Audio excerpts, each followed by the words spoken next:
Picture this. You're sitting on your couch. It's late. The house is completely quiet. The lights are off. And, well, the only illumination in the room is just that soft blue glow of your smartphone reflecting in your eyes. Right, the classic late-night scrolling setup. Exactly. You're just scrolling. It's that mindless, end-of-the-day rhythm where your brain is, half asleep, swiping past recipes and travel photos. Burning off the last of your mental energy. Yeah. But then the algorithm feeds you something completely different. You swipe up, and suddenly you are looking at raw, chaotic CCTV footage. It's the Air India Flight 171 crash in Ahmedabad. Oh, wow. Yeah, that footage was intense. The images are completely visceral. You see the smoke billowing out, the frantic movement of emergency responders, just the sheer confusion of the moment. And right below that horrifying video, before you can even really process the images, a comment catches your eye. And let me guess, it's not a news update. No. Yeah. It has thousands of likes, and it just says, I flew that route last week. In a fraction of a second, that quiet, secure living room doesn't feel so safe anymore. A localized tragedy that happened hundreds of miles away suddenly feels like a bullet that just grazed you. Right. Your heart rate spikes. You hold your breath for a moment. You are experiencing a very specific, incredibly modern phenomenon. It really is a profound psychological shift in how we process global events. Because the physical reaction you're having on your couch in that moment, it's not simply basic human empathy for the victims. No, it feels way more personal than that. Exactly. And it isn't quite traditional, localized fear either, because you're in no immediate physical danger on your cars. Yeah. Yeah, but it is something much more complex. It's a sort of synthetic vulnerability that is completely reshaping how entire societies function, and often how they malfunction during a crisis. Understanding the mechanics of that specific jarring feeling is our entire mission right now.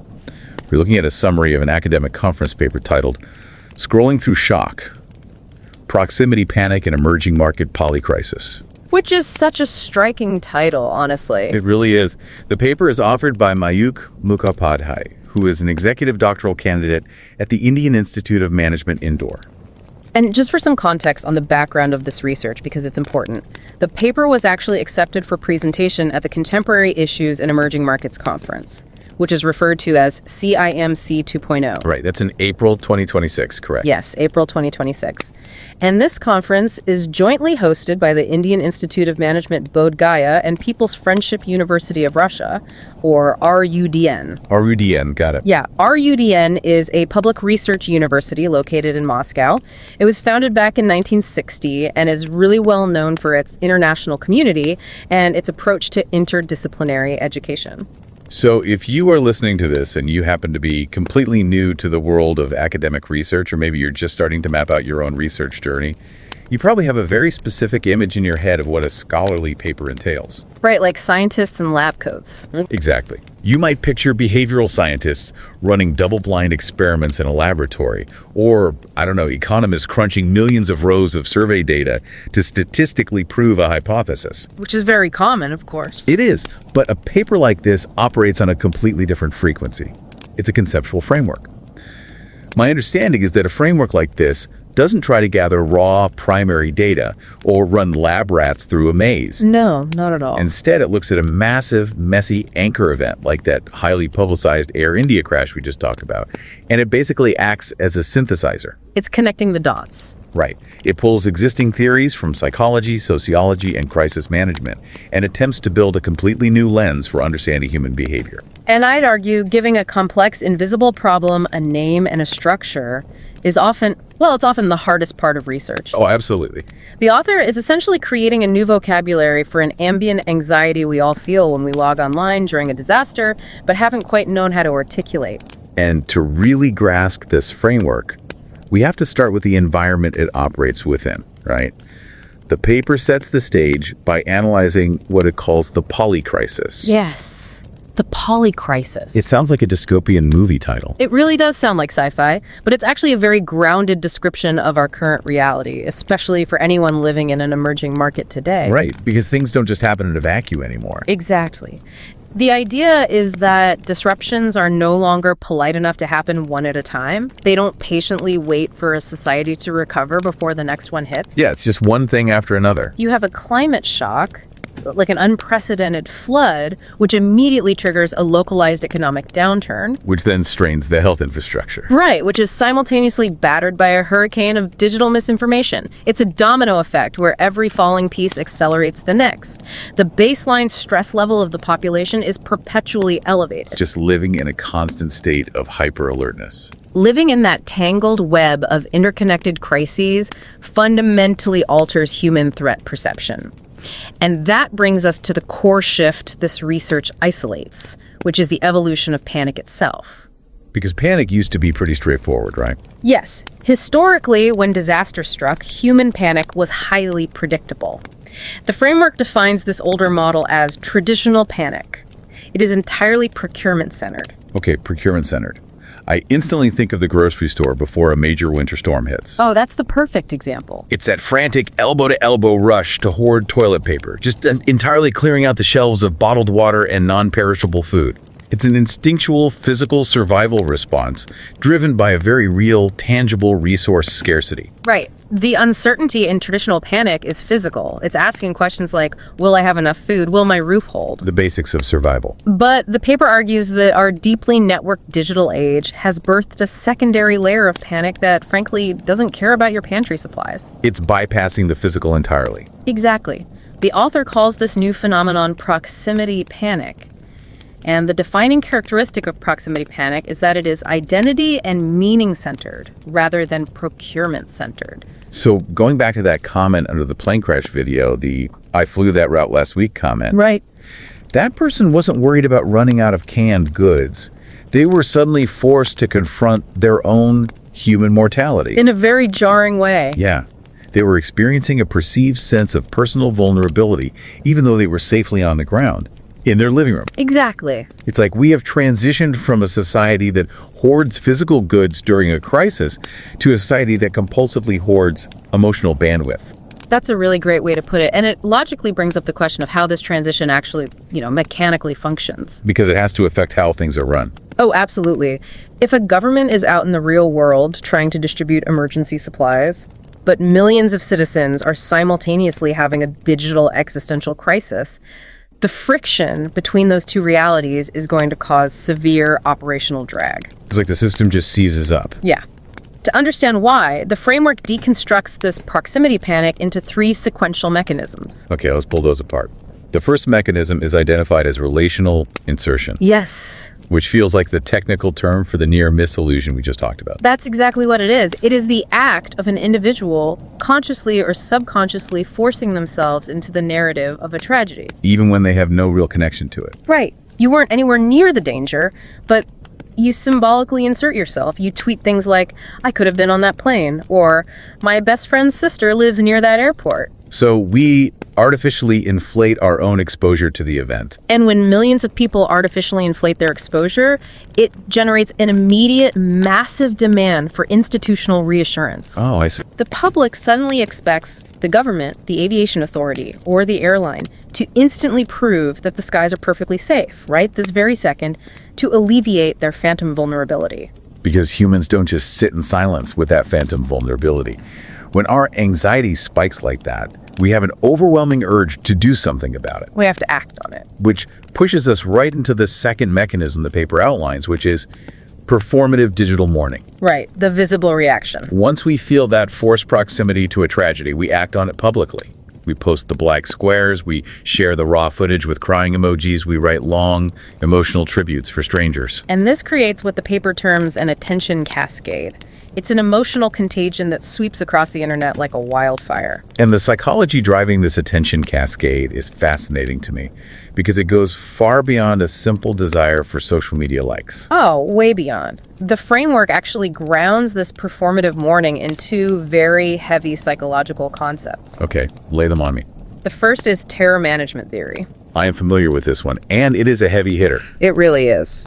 For those who don't know, terror management theory basically posits that human beings are uniquely cursed with the cognitive awareness of our own inevitable death. Which is a lot to carry around on a Tuesday. Right, and that awareness creates a deep, subconscious terror that follows us everywhere. Usually we keep it suppressed. We just go about our day, buy our groceries, go to work. We ignore it. But when we see a visceral tragedy, like that unedited plane crash footage, our mortality salience skyrockets. The terror bubbles right to the surface. Yes, our brains are suddenly screaming, that could be you. Exactly. So according to this theory, engaging in highly visible public mourning online isn't just about sadness. It's actually a psychological defense mechanism. You know, it helps us cope. Yeah, it helps us feel like we are part of a larger, enduring cultural fabric. It restores a sense of meaning to fight back against the randomness of death. The public grieving essentially acts as a buffer against our own existential dread. And alongside that, the framework brings in signaling theory. Okay, how does that fit in? Well, in the chaos of a polycrisis, posting a specific hashtag or sharing a tribute is a way of signaling your moral alignment to your community. Like raising a flag. Exactly. You are doing identity work. You are broadcasting to your social network. I am compassionate. I am aware. I belong to this in-group. And algorithms absolutely thrive on that kind of identity signaling. They recognize the high emotional engagement and just pour gasoline on it. They optimize for it. So now you have millions of people desperately trying to soothe their fear of death by signaling their morality, resulting in a tsunami of digital solidarity. Which sounds nice, in theory. It does. But while that solidarity might feel good on an individual level, the sheer volume of it severely compresses the timeline for any real-world response. Yep, because everyone expects an answer right now. Right. Institutions are suddenly expected to have perfect, comprehensive answers in the time it takes a hashtag to start trending. A timeline that is operationally impossible to meet. Completely impossible. Which directly triggers the third mechanism of this digital shock, which is fragmented coordination. You have this highly contagious viral emotion swirling through the network at light speed. Just unbridled panic. Yeah. And inevitably, because there is an information vacuum, because the authorities haven't had time to actually figure out what happened, that sincere emotion mixes with unverified claims, rumors, and thousands of armchair experts analyzing the tragedy. So the shared situational awareness just evaporates. It's gone. The official facts released by engineers or disaster management teams are suddenly competing with 1,000 highly emotional, incredibly persuasive personal narratives. And logic usually loses to emotion online. Always. And when society can't agree on basic facts, the systemic risk feels infinitely larger than it actually is. It does. But, let's pause for a second and look at this from the perspective of the person sitting on the couch typing out a sincere message of grief. Right. We are talking about human empathy here. We are talking about public solidarity for victims who have suffered a horrific tragedy. It raises a pretty glaring question. How does genuine human compassion become categorized as a governance problem? I know, it seems incredibly cynical to frame digital empathy as an enemy to institutional stability. Right, like stop caring so much, you're ruining the government. Exactly. But as I read through the core problematization of the paper, it becomes clear that empathy itself isn't the villain here. The danger is the scale and the velocity. It's too much too fast. Yeah.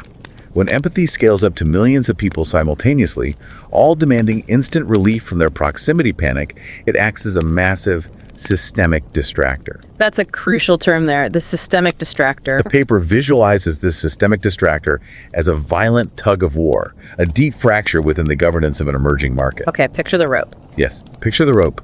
On one side, pulling toward the horizon, you have structural sustainability reforms. These are the slow, tedious, highly technical, and completely unglamorous things a society desperately needs to survive the polycrisis over the next century. Like building flood-resistant infrastructure or passing complex safety regulations. Engaging in long-term economic planning, the heavy lifting that doesn't look good on a timeline but keeps the lights on. But then on the other side of the rope, pulling aggressively backward into the immediate present, you have short-term reassurance demands. And these are entirely fueled by the proximity panic. Exactly. Millions of people feeling personally vulnerable, demanding immediate visible action to soothe their anxieties today. The paper uses a really helpful hypothetical to illustrate this tug of war. Oh, the bridge analogy. Yes. What? Consider a hypothetical city operating in an emerging market. The local government has committed to a 10-year project to build a massive, state-of-the-art, earthquake-proof bridge. A huge, necessary project. Right. It is an essential structural reform for the city's future survival.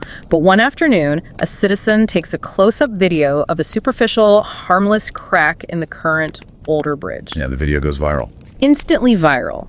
No one is injured, the bridge is structurally sound, but the near-miss illusion takes over. Millions of residents suddenly realize they drive over that bridge every single day. I drove on that bridge last week. Exactly. The proximity panic explodes online. And the resulting attention cascade forces the city's hand.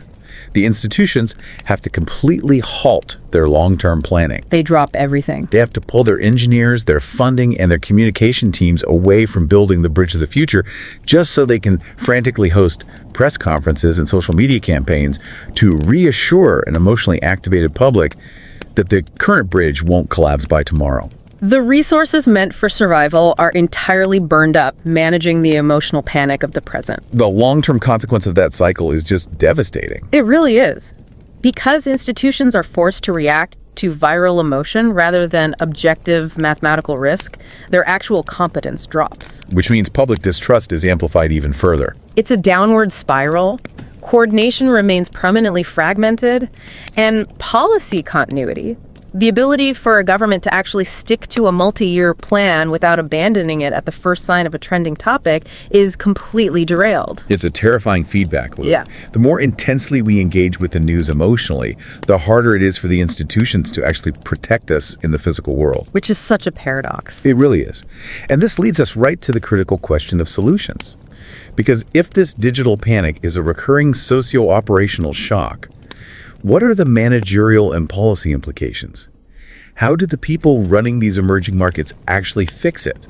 Well, the paper approaches the solution by outlining a very delicate ethical balance, because policymakers face a strict ethical mandate here. Right. They cannot simply censor the public, they cannot deploy internet shutdowns, or dismiss genuine public feeling as irrational noise. You can't just tell people to stop feeling. No, they are required to respect sincere grief and the culturally important meaning-making that happens after a tragedy. Because if a government turns around and tells a traumatized public to stop overreacting and log off, they will instantly destroy whatever fragile trust is left. It would backfire spectacularly. But at the same time, they have to protect the integrity of the information space from the unverified claims that are actively fragmenting coordination. It is an incredibly thin tightrope to walk. Extremely thin. And the proposed framework to navigate that tightrope is the implementation of an emotional governance layer. An emotional governance layer. What does that look like? The author argues that in the era of the polycrisis, policymakers must start treating public sentiment, emotional regulation, and trust building as critical infrastructure. Wow. It has to be prioritized completely on par with pouring concrete or fixing an airplane engine. See, treating emotion as infrastructure sounds brilliant on paper, but I have to push back on the actual mechanics of it. Fair enough. Go ahead. The research suggests that institutions need to establish highly trusted, highly agile digital communication channels that can aggressively compete with viral misinformation to reinforce the facts. Right. But if a society is already deep in a polycrisis, and the public is already in a state of fragmented coordination where they fundamentally do not trust authority figures, how does a government actually get anyone to listen to their new communication channel? That is the million-dollar question, and the answer is that it requires a fundamental shift in institutional tone. The first recommended action within this emotional governance layer is radical validation. Radical validation. Yes. Before an institution corrects a rumor or presents a fact, they must explicitly validate the public's emotional state. They have to acknowledge the fear and the psychological strain the public is under. We hear you. We know you're scared. Exactly. You don't dismiss the fear.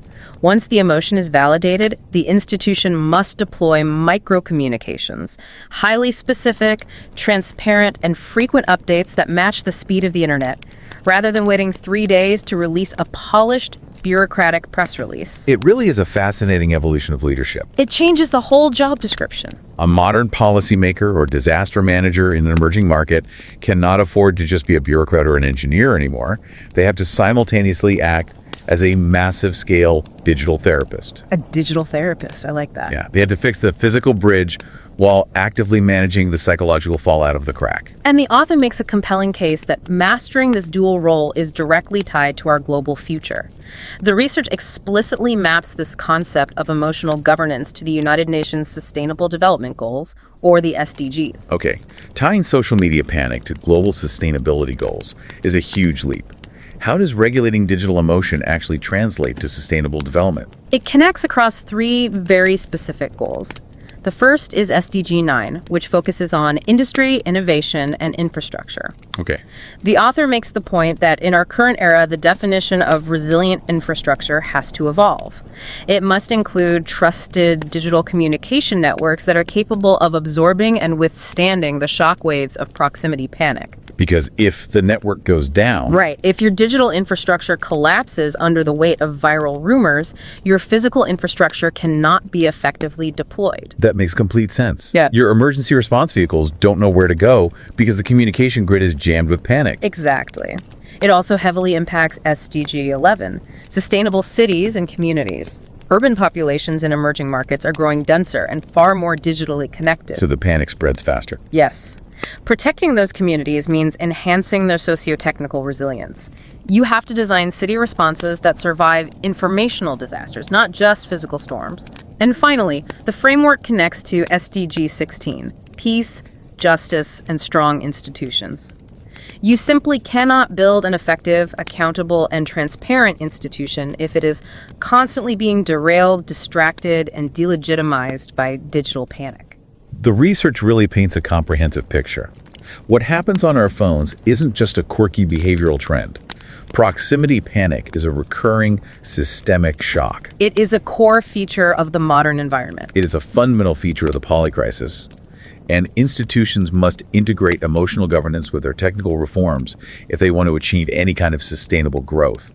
You cannot have physical stability without emotional stability in the digital age. The psychological and the operational are completely fused. It fundamentally changes how you view your own reactions to the news cycle. Doesn't it? But as we wrap up, there is a lingering thought here, a final provocation that builds on everything we've just unpacked, something for you to mull over long after this discussion ends. Let's hear it. We've spent this entire time dissecting how incredibly efficient human-driven digital networks are at making us feel shared vulnerability. We see a real tragedy. We read real human comments, and our genuine psychological defense mechanisms inadvertently derail our institutions. It is a precarious system, even when everyone involved is human. But what happens in the very near future when artificial intelligence fully enters this equation? Oh, that is a dark thought. We already know algorithms monitor our signaling and feed us what triggers our mortality salience. What happens when AI can not only mimic but autonomously generate that collective grief? Think about a scenario of synthetic proximity panic. It takes the vulnerabilities of the human psyche and weaponizes them at scale. Imagine an informational environment where algorithms can manufacture perfect, highly personalized near-miss narratives. An AI that knows exactly what flight route you take to visit your parents, where your specific anxieties lie, and seamlessly crafts a hyper-realistic, localized crisis video tailored just for your feed. If bad actors or autonomous systems use this synthetic grief to intentionally trigger the systemic distractors we talked about, flooding institutions with millions of manufactured reassurance demands, could the intentional manufacturing of digital panic be the absolute next frontier of systemic disruption? If emerging market institutions are currently struggling to survive the fragmented coordination caused by authentic human grief, the injection of synthetic, algorithmically targeted panic could break the governance systems entirely. It is the ultimate operational threat. The landscape is shifting under our feet. The line between what constitutes a physical threat to a society and what is a psychological digital threat has completely vanished. It really has. So the next time you find yourself sitting on the couch in that quiet room, bathed in the blue glow of your screen, well, not ... but you know what I mean. When you feel your heart start to race at a tragedy a world away, just take a deep breath. Just pause. Acknowledge the emotion you're feeling. But remember the complex, invisible mechanics of the shock you are scrolling through. You are part of a much larger, very human system desperately trying to find its balance in the polycrisis. Catch you next time.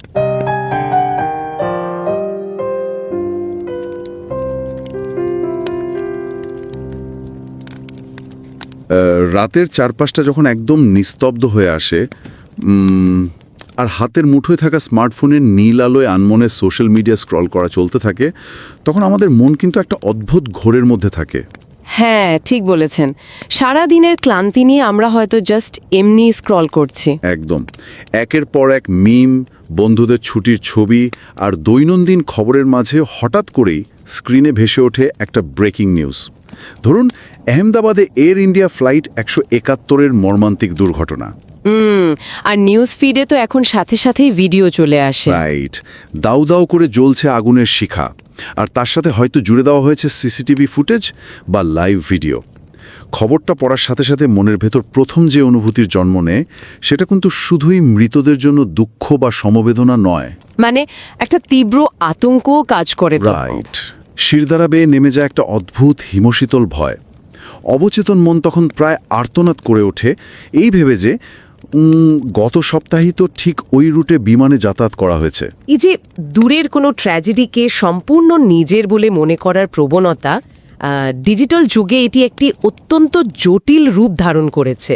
মানে ঘটনাটা তো ঘটেছে 1000 mile দূরে, কিন্তু মনে হচ্ছে যেন আমার সাথেই ঘটলো। একদম। আমরা যখন স্ক্রিনের মাধ্যমে কোনো দুর্ঘটনার লাইভ আপডেট বা সিসিটিভি ফুটেজ দেখি, তখন ঘটনাটি আর কেবল খবরের কাগজের পাতায় থাকা দূরের কোনো পরিসংখ্যান থাকে না। ভিজুয়াল মিডিয়ার কারণে পুরো ঘটনাটা একটা সর্বগ্রাসী রূপ নেয়।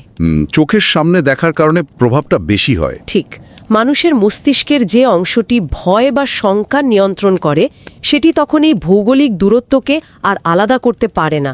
ফলে এই তীব্র নৈকট্যের অনুভূতি থেকেই জন্ম নেয় এক ধরনের গভীর মনস্তাত্ত্বিক প্রতিক্রিয়া। আর এটা নিশ্চয়ই শুধু একজন বা দুজনের ক্ষেত্রে হয় না। একদমই না। এটি কেবল ব্যক্তি পর্যায়ে নয়, বরং পুরো সমাজ ব্যবস্থায় একটা বড় ধরনের প্রভাব ফেলে। আচ্ছা, আর ঠিক এই মানসিক এবং প্রাতিষ্ঠানিক প্রতিক্রিয়া নিয়েই আজকে আমাদেরই বিশ্লেষণ। একটি গবেষণাপত্রে এই পুরো প্রক্রিয়াটিকে খুব নিখুঁতভাবে তুলে ধরা হয়েছে, যার শিরোনাম হল scrolling through shock, proximity panic in emerging market polycrisis. হ্যাঁ, খুব সময়োপযোগী একটা কাজ এটি। এই গবেষণাপত্রটি 2026 সালের এপ্রিলে অনুষ্ঠিত হতে যাওয়া contemporary issues in emerging markets conference বা সংক্ষেপে CIEMC 2.0-তে উপস্থাপনের জন্য গৃহীত হয়েছে। আর এই কনফারেন্সের প্রেক্ষাপটটাও বেশ কৌতূহলোদ্দীপক। দুই দেশের যৌথ উদ্যোগে হচ্ছে কনফারেন্সটা। Right, Indian Institute of Management বা IIM বোধগয়া এবং People's Friendship University of Russia বা RUDN যৌথভাবে এর আয়োজন করেছে। RUDN কিন্তু বেশ পুরনো এবং স্বনামধন্য একটি প্রতিষ্ঠান। হ্যাঁ, 1960 সালে মস্কোতে প্রতিষ্ঠিত এই পাবলিক রিসার্চ ইউনিভার্সিটি মূলত তাদের আন্তর্জাতিক কমিউনিটি এবং আন্তঃবিভাগীয় শিক্ষার জন্য বিশ্বজুড়ে পরিচিত। আর এই গবেষণাপত্রটির রচয়িতা হলেন IIM ইন্ডোরের executive doctoral candidate Mayukh Mukhopadhyay, যিনি এই পুরো বিষয়টিকে একটা চমৎকার তাত্ত্বিক কাঠামোর মধ্যে নিয়ে এসেছেন। একদম।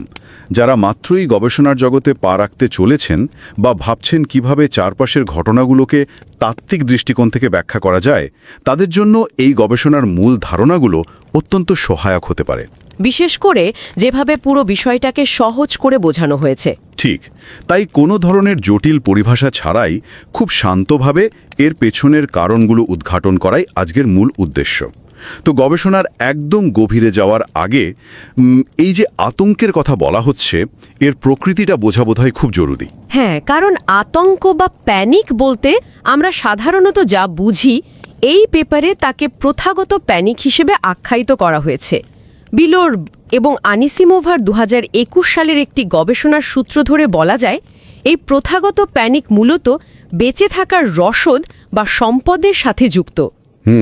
মানে কোনো দুর্যোগের আগে মানুষ যে আচরণ করে। ঠিক, ধরুন কোনো বড় ধরনের অনিশ্চয়তা বা মহামারীর শুরুতে মানুষ যখন বাজারে গিয়ে প্রয়োজনের চেয়ে অনেক বেশি চাল, ডাল বা নিত্য প্রয়োজনীয় জিনিস কিনতে শুরু করে, সেটাই হলো এই ধরনের প্রথাগত প্যানিক। ও আচ্ছা, মানে সুপারমার্কেটে তাক খালি করে ফেলার যে প্রবণতা।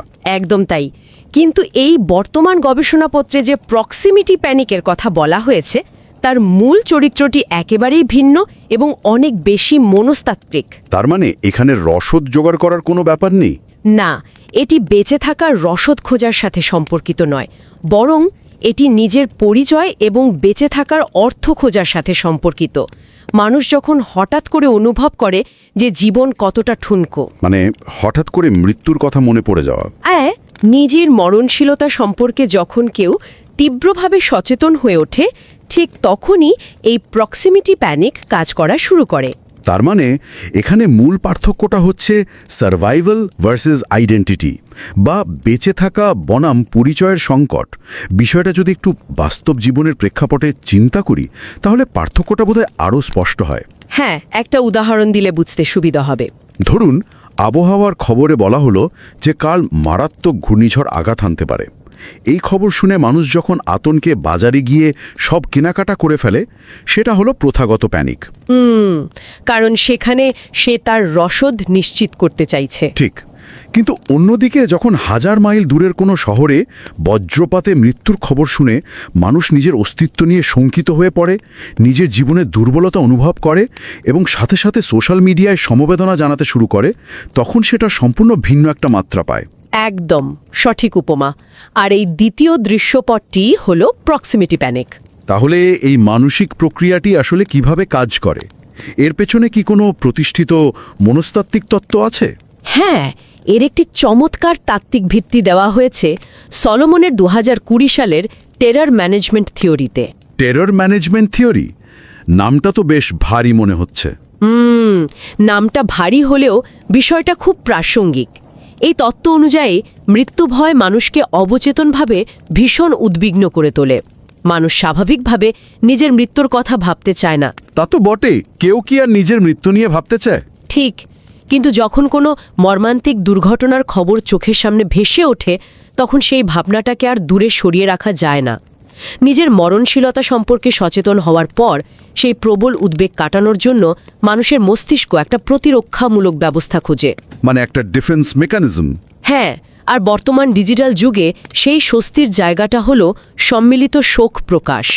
সোশ্যাল মিডিয়ায় অন্যদের সাথে মিলে সমবেদনা জানানো, প্রোফাইল পিকচার কালো করে দেওয়া বা নির্দিষ্ট হ্যাশট্যাগ ব্যবহার করা।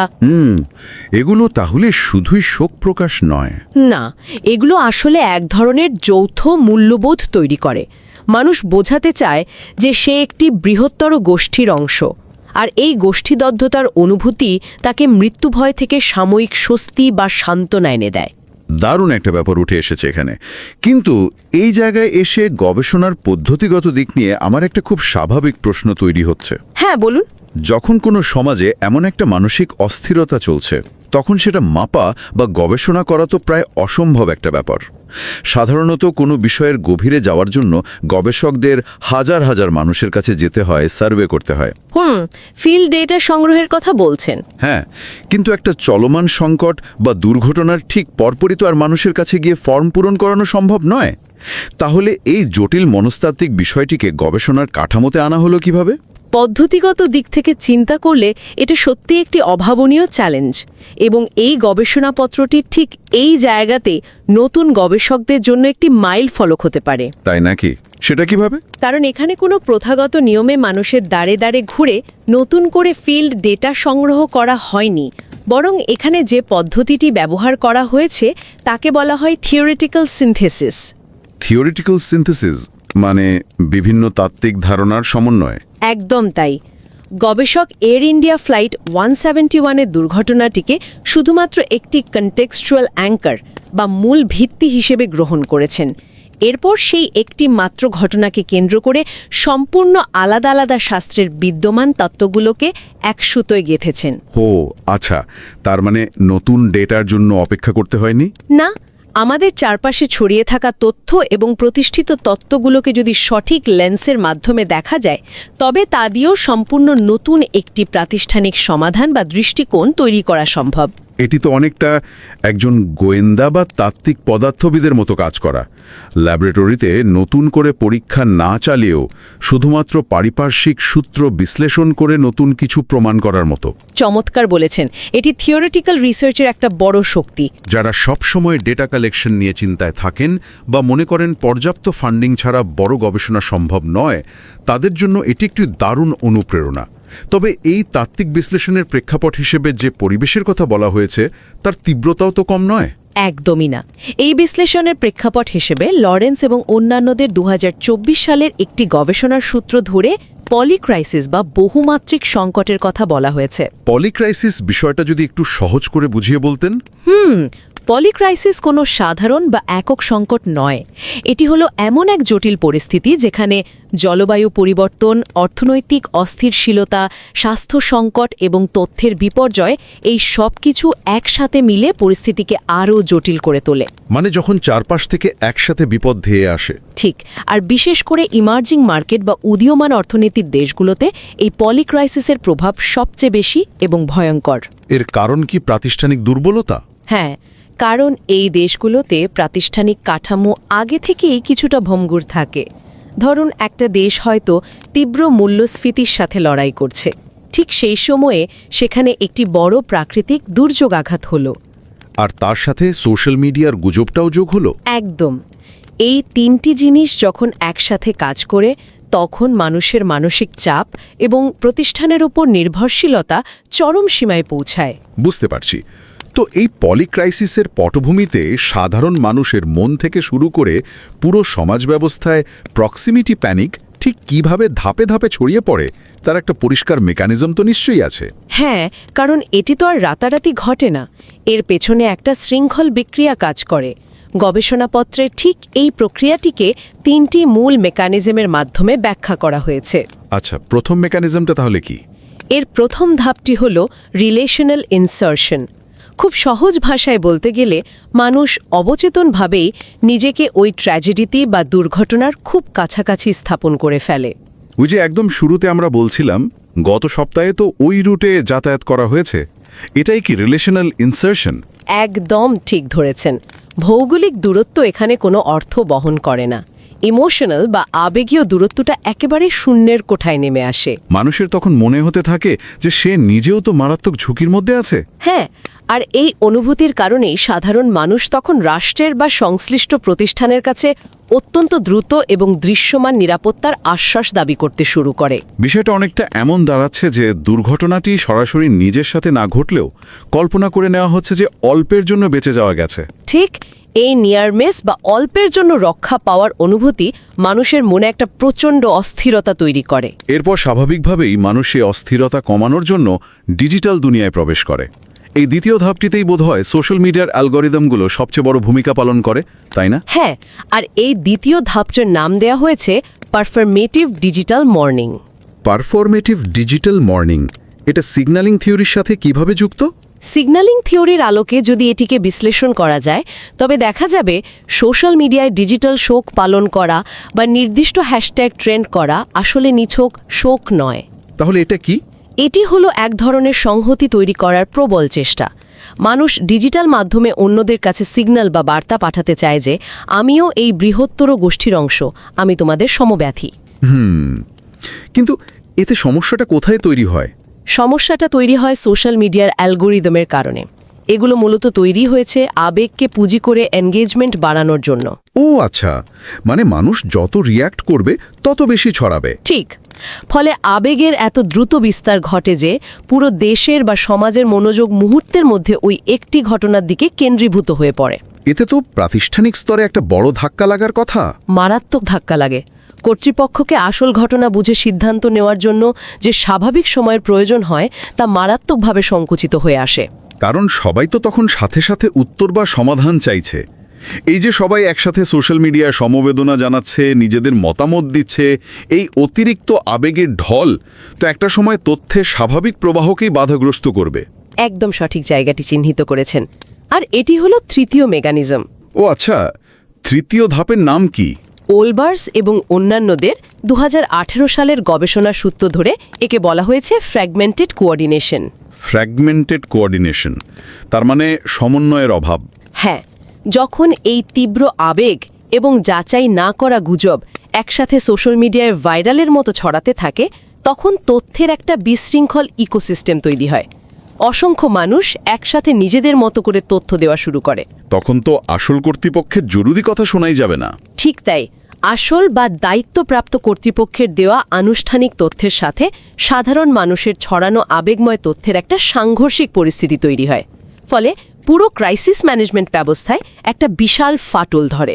অবস্থাটা কল্পনা করলে বেশ ভয়ঙ্কর লাগে। পরিস্থিতিটা এমন দাঁড়ায় যেন সোশ্যাল মিডিয়ায় বসে থাকা প্রত্যেকেই রাতারাতি বিশেষজ্ঞ আর তদন্তকারী হয়ে গেছেন। হ্যাঁ, একটা বিমান দুর্ঘটনার ক্ষেত্রে কেউ হয়তো দাবি করছে ইঞ্জিনে আগেই আগুন লেগেছিল। আবার কেউ হয়তো বলছে এটা পাইলটের দোষ বা পুরনো কোনো দুর্ঘটনার ছবি বর্তমানের বলে চালিয়ে দিচ্ছে। একদম। আর এই হাজারো গুজবের ভিড়ে আসল কর্তৃপক্ষ যারা ফিল্ডে জীবনের ঝুঁকি নিয়ে কাজ করছেন তাদের কাজটাই সবচেয়ে কঠিন হয়ে পড়ে। কারণ তাদেরকে তখন শুধু জ্বলন্ত আগুন নেভানে বা পরিস্থিতি সামাল দিলেই হয় না, বরং সোশ্যাল মিডিয়ার এই বিশাল এবং অদৃশ্য ভুল তথ্যের সুনামির সাথেও লড়াই করতে হয়। আর এই সাংঘর্ষিক পরিস্থিতির কারণেই পুরো বিষয়টা সাধারণ মানুষের জন্য একটি মানসিক চাপ হলেও সরকার বা বড় প্রতিষ্ঠানগুলোর জন্য এটি একটি অস্তিত্বের সংকট হয়ে দাঁড়ায়। এটা তো একটা দেশের শাসনের জন্য বড় চিন্তার বিষয়। অবশ্যই। গবেষণাপত্রটিতে এমার্জিং মার্কেটে প্রক্সিমিটি প্যানিককে একটি সাধারণ ঘটনা হিসেবে না দেখে এটিকে একটি সিস্টেমিক ডিস্ট্রাক্টর হিসেবে আখ্যায়িত করা হয়েছে। সিস্টেমিক ডিস্ট্রাক্টর শব্দটির অন্তর্নিহিত অর্থ কিন্তু বেশ গভীর, মানে এটি পুরো সিস্টেমটাকেই ব্যাহত করছে। হ্যাঁ, এটি এমন এক ধরনের বাধাদানকারী শক্তি যা পুরো শাসন ব্যবস্থা বা প্রাতিষ্ঠানিক কাজের স্বাভাবিক ধারাকে শেকড় থেকে নাড়িয়ে দেয়। তার মানে একটা দীর্ঘমেয়াদী পরিকল্পনা, ধরুন একটা দেশের অর্থনৈতিক সংস্কার বা বড় কোনো ইনফ্রাস্ট্রাকচার প্রজেক্ট, সেটা শুধুমাত্র একটা ডিজিটাল ইমোশনাল ওয়েভ বা আবেগের ঢেউয়ের কারণে থমকে যেতে পারে। এটি একটি খুব কঠিন বাস্তবতা। ধরুন একটি রাষ্ট্র দীর্ঘমেয়াদী টেকসই সংস্কারের জন্য কাজ করছে, যা হয়তো 5 বা 10 বছর পর সুফল দেবে। কিন্তু মানুষের তো এক্ষুনি সমাধান চাই। ঠিক। এই প্রক্সিমিটি প্যানিকের কারণে সাধারণ মানুষের মধ্যে যখন তাৎক্ষণিক নিরাপত্তার আশ্বাস পাওয়ার জন্য এক ধরনের মরিয়াভাব কাজ করে, তখন রাষ্ট্রের সেই দীর্ঘমেয়াদী কাজের ফোকাস নষ্ট হতে বাধ্য হয়। কারণ তখন জনমনে অহেতুক অবিশ্বাস তৈরি হয়। একদম। পলিসি বা নীতির ধারাবাহিকতা মারাত্মকভাবে ক্ষতিগ্রস্ত হয়। ডিজিটাল ক্ষোভ থেকে বাঁচতে প্রতিষ্ঠানগুলো তখন দীর্ঘমেয়াদী এবং জরুরি পরিকল্পনাগুলো সাময়িকভাবে বাদ দিতে বাধ্য হয়। আর সোশ্যাল মিডিয়ার ক্ষোভ প্রশমিত করার দিকেই তাদের পুরো শক্তি নিয়োগ করতে হয়। এটি তো ইমার্জিং মার্কেটগুলোর জন্য এক বিশাল আর্থিক এবং কাঠামোগত ক্ষতি। অনেক বড় ক্ষতি, কারণ উন্নয়নটা তখন বাধাগ্রস্ত হয়। তাহলে একদিকে মানুষের ভয় কাটানো জরুরি, অন্যদিকে দীর্ঘমেয়াদী টেকসই উন্নয়নও তো থামিয়ে রাখা যায় না। এই দুইয়ের মধ্যে ভারসাম্য আনার উপায় কি? রাষ্ট্র বা বড় প্রতিষ্ঠানগুলো কোন পথ অনুসরণ করবে? এর একটি অত্যন্ত কার্যকরী এবং যুগকারী সমাধানের কথা পেপারে প্রস্তাব করা হয়েছে, আর তা হল ইমোশনাল গভর্নেন্স। ইমোশনাল গভর্নেন্স মানে আবেগের শাসন বা ব্যবস্থাপনা। ঠিক শাসন নয়, বরং আবেগকে সঠিকভাবে পরিচালনা করা। গবেষকের মতে ডিজিটাল জনমত বা মানুষের সামষ্টিক আবেগকে এখন আর কেবল সোশ্যাল মিডিয়ার একটা অস্থায়ী বিষয় হিসেবে দেখলে চলবে না। তাহলে একে কিভাবে দেখতে হবে? একে একেবারে ভৌত অবকাঠামোর মতোই গুরুত্বপূর্ণ মনে করতে হবে। একটা দেশের রাস্তাঘাট, ব্রিজ বা বিদ্যুৎ ব্যবস্থা যেমন জরুরি, তেমনি মানুষের ডিজিটাল আবেগের সঠিক ব্যবস্থাপনাও ঠিক ততটাই জরুরি। অর্থাৎ প্রাতিষ্ঠানিক কাঠামোকে এমনভাবে ঢেলে সাজাতে হবে যেন তা মানুষের আবেগ এবং ডেটা উভয়কে সমান গুরুত্বের সাথে পরিচালনা করতে পারে। একদম ঠিক বলেছেন। মানুষের এই ইমোশনাল ব্যবস্থাপনাকে যদি কাঠামোগত উন্নয়নের অংশ হিসেবে দেখা হয়, তবে কি এটি টেকসই উন্নয়নের লক্ষ্যমাত্রা বা এসডিজির সাথেও কোনোভাবে যুক্ত করা যায়? পেপারের উপসংহারে ঠিক এই কাজটিই করা হয়েছে। এই ইমোশনাল গভর্নেন্সকে 3টি গুরুত্বপূর্ণ এসডিজির সাথে সরাসরি সম্পৃক্ত করা হয়েছে। বাহ! কোন কোন এসডিজির কথা বলা হয়েছে এখানে? প্রথমত এসডিজি 9, যা শিল্প, উদ্ভাবন এবং অবকাঠামোর কথা বলে। ভবিষ্যতের পৃথিবী কেবল ইট পাথরের অবকাঠামোর ওপর দাঁড়িয়ে থাকবে না। মানে ডিজিটাল এবং মানসিক অবকাঠামোও লাগবে। হ্যাঁ, আমাদের এমন বিশ্বস্ত ডিজিটাল অবকাঠামো গড়তে হবে যা এই ধরনের প্যানিক শক সহ্য করতে পারে। দ্বিতীয়ত এসডিজি 11, যা টেকসই শহর এবং সম্প্রদায়ের কথা বলে। ও আচ্ছা, কারণ শহরকে তো শুধু ভৌতভাবে নিরাপদ করলেই হবে না, সামাজিকভাবেও ঐক্যবদ্ধ রাখতে হবে। ঠিক তাই, তথ্যগত এবং ভৌত উভয় বিপর্যয়ের সময়ই একটি সমাজকে সুরক্ষিত রাখার জন্য ইমোশনাল গভর্নেন্স অত্যন্ত জরুরি। আর তৃতীয়ত বোধহয় SDG 16-এর কথা চলে আসে, যা শান্তি, ন্যায় বিচার এবং শক্তিশালী প্রতিষ্ঠানের সাথে সম্পর্কিত।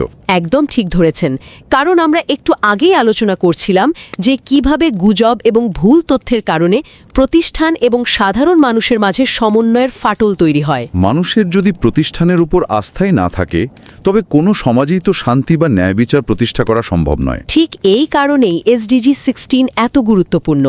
মানুষের ভয় বা প্যানিক যখন চরমে পৌঁছায়, তখন শাসন ব্যবস্থার উপর থেকে তাদের বিশ্বাস উঠে যায়। আর ইমোশনাল গভর্নেন্সের মূল লক্ষ্যই হলো এই বিশ্বাসহীনতার জায়গাটা মেরামত করা, তাই তো?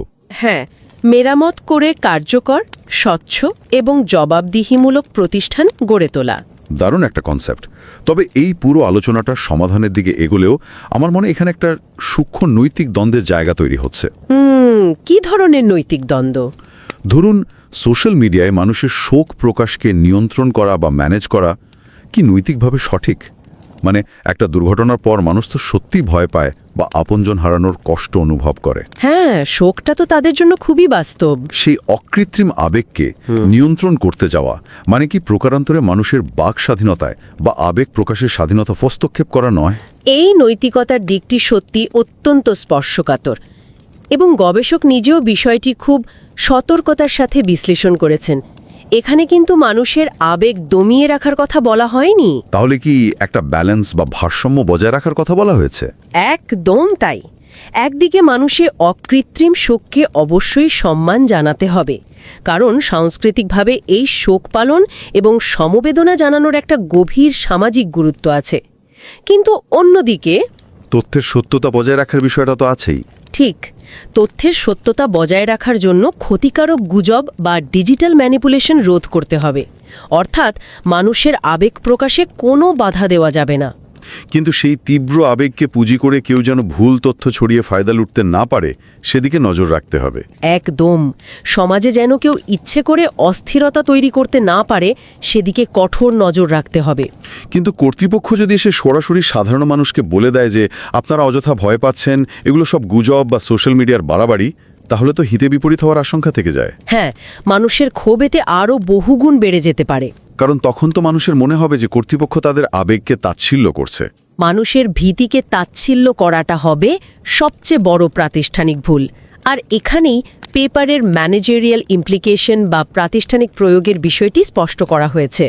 আচ্ছা, প্রতিষ্ঠানগুলোর তাহলে কি করা উচিত এই পরিস্থিতিতে? পেপারে বলা হয়েছে যে কর্তৃপক্ষকে প্রথমেই মানুষের আবেগকে স্বীকৃতি দিতে হবে বা ভ্যালিডেট ইমোশন নীতি গ্রহণ করতে হবে। মানে আগে তাদের বোঝাতে হবে যে আপনাদের ভয়টা আমরা বুঝতে পারছি। ঠিক, মানুষের ভয় বা শোককে আগে মূল্যায়ন করতে হবে।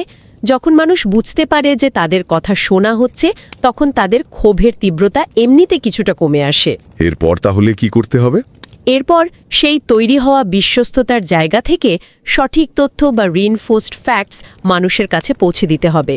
তার মানে সরাসরি তথ্য বা ফ্যাক্টস ছুড়ে দেওয়ার আগে মানুষের মানসিক জায়গাটার কাছে পৌঁছাতে হবে। আগে তাদের ভীতিটাকে একটা বৈধতা দিয়ে বোঝাতে হবে যে প্রতিষ্ঠান তাদের পাশেই আছে। তারপর আসল ঘটনাটা পরিষ্কার করতে হবে। চমৎকারভাবে সামারি করেছেন। এটি সত্যি যারা নীতি নির্ধারক, তাদের চিন্তার জগতে একটা নতুন দিগন্ত খুলে দেওয়ার মতো বিষয়। আর যারা গবেষণা শুরু করতে যাচ্ছেন, তাদের জন্য নিশ্চয়ই সামনে অনেক নতুন পথ খোলা রয়েছে এই পেপারের পর। ভবিষ্যতের গবেষকদের জন্য এই পেপারটি একটা বিশাল ক্যানভাস তৈরি করে দিয়েছে। এই পেপারে যে 3টি মেকানিজমের কথা বলা হয়েছে, সেগুলো নিয়ে আরও এম্পিরিক্যাল টেস্টিং করা যেতে পারে। মানে বিভিন্ন দেশের ডেটা নিয়ে কাজ করা যেতে পারে। হ্যাঁ, ধরুন এশিয়া এবং ল্যাটিন আমেরিকার দেশগুলোর মানুষের ডিজিটাল শোক প্রকাশের ধরনের মধ্যে কি কি পার্থক্য রয়েছে তা নিয়ে ক্রস কালচারাল স্টাডি বা তুলনামূলক গবেষণা হতে পারে। আর ইমোশনাল গভর্নেন্স মাপার কোনো সূচকও তো তৈরি করা যেতে পারে। একদম। কোনো দেশ বা প্রতিষ্ঠান এতে কতটা সক্ষম তা মাপার জন্য নতুন ধরনের পরিমাণগত সুযোগ তৈরি করার এক বিশাল সুযোগ রয়েছে আগামী দিনের গবেষকদের সামনে। দারুণ, একদম। শেষ পর্যায়ে এসে যদি পুরো পেপারের মূল বার্তাটি খুব সহজ ভাষায় আরেকবার মনে করার চেষ্টা করা হয়, তাহলে বলতে হয় এই বহুমাত্রিক সংকটের বর্তমান সময়ে টেকসই উন্নয়নের জন্য কেবল নতুন প্রযুক্তি বা কাঠামোগত সংস্কারই যথেষ্ট নয়। এর সাথে মানুষের মনস্তত্ত্বটাও বুঝতে হবে। হ্যাঁ, সাধারণ মানুষের আবেগকে সঠিকভাবে মূল্যায়ন ও পরিচালনা করাও সমানভাবে অপরিহার্য। ডিজিটাল বিশ্বে মানুষের মনস্তত্ত্ব এবং প্রাতিষ্ঠানিক অবকাঠামোর এই মেলবন্ধন ছাড়া আধুনিক বিশ্বের কোনো সংকটই পুরোপুরি মোকাবেলা করা সম্ভব নয়। এই আলোচনা থেকে একটি বিষয় খুব পরিষ্কার যে ডিজিটাল যুগে প্যানিক বা আতঙ্ক কেবল আর ব্যক্তিগত অনুভূতির গণ্ডিতে সীমাবদ্ধ নেই, এটি এখন সরাসরি রাষ্ট্রীয় এবং প্রাতিষ্ঠানিক চ্যালেঞ্জ। আর এই চ্যালেঞ্জ মোকাবেলায় সহানুভূতিশীল প্রাতিষ্ঠানিক নীতিমালার কোনো বিকল্প নেই। একদম। প্রযুক্তি আমাদের কাছে এনেছে ঠিকই, কিন্তু সেই নৈকট্যকে কিভাবে ইতিবাচক শক্তিতে পরিণত করা যায় সেটাই এখন সবচেয়ে বড় পরীক্ষা। পরিশেষে একটি গভীর ভাবনার বিষয় সামনে রেখে আজকের মতো এই বিশ্লেষণ থেকে বিরতি নেওয়ার সময় এসেছে। খুব শান্তভাবে যদি আমরা একটু ভেবে দেখি, কি সেটা? যে পৃথিবীতে ঘটে যাওয়া প্রতিটি মর্মান্তিক ট্র্যাজেডি আমাদের হাতের মুঠোয় থাকা একটি স্মার্টফোনে নোটিফিকেশন মাত্র। সেখানে ডিজিটাল জগতের এই তীব্র এবং তাৎক্ষণিক সহানুভূতি কি সত্যি আমাদের সমাজকে একে অপরের আরও কাছাকাছি আনছে? সত্যি ভাবার মতো একটা প্রশ্ন। নাকি এই অতিরিক্ত আবেগের ঢল বাস্তব জগতের যে কোনো সংকট মোকাবিলার যে প্রাতিষ্ঠানিক সক্ষমতা তাকে ভেতর থেকে ধীরে ধীরে ভেঙে দুর্বল করে দিচ্ছে? তাই পরের বার কোনো ডিজিটাল শোকের বন্যায় গা ভাসানোর আগে বা কোনো ট্রেন্ডিং হ্যাশট্যাগে অংশ নেওয়ার পূর্বে এই বিষয়টি নিয়ে হয়তো নতুন করে একটু ভাবার অবকাশ রয়েছে। আজ এ পর্যন্তই।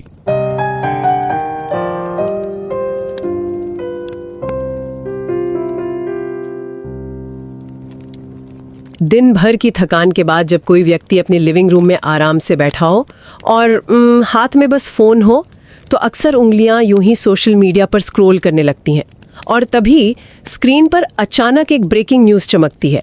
अहमदाबाद में एयर इंडिया फ़्लाइट 171 का क्रैश। स्क्रीन पर तस्वीरें आने लगती हैं, सीसीटीवी फुटेज प्ले होने लगते हैं और दिल एकदम से सहम सा जाता है। बिल्कुल, वो एक बहुत ही भारी पल होता है। मतलब एक अजीब सी घबराहट होती है। हाँ, एक बहुत ही दुखद खबर। लेकिन फिर नज़रें कमेंट सेक्शन की तरफ जाती हैं और वहाँ एक लाइन दिखाई देती है, मैंने पिछले हफ्ते ही ठीक इसी रूट पर उड़ान भरी थी। और अचानक वो खबर जो कुछ सेकंड पहले तक एक दूर के शहर की थी, वो बेहद व्यक्तिगत और बहुत डरावनी लगने लगती है।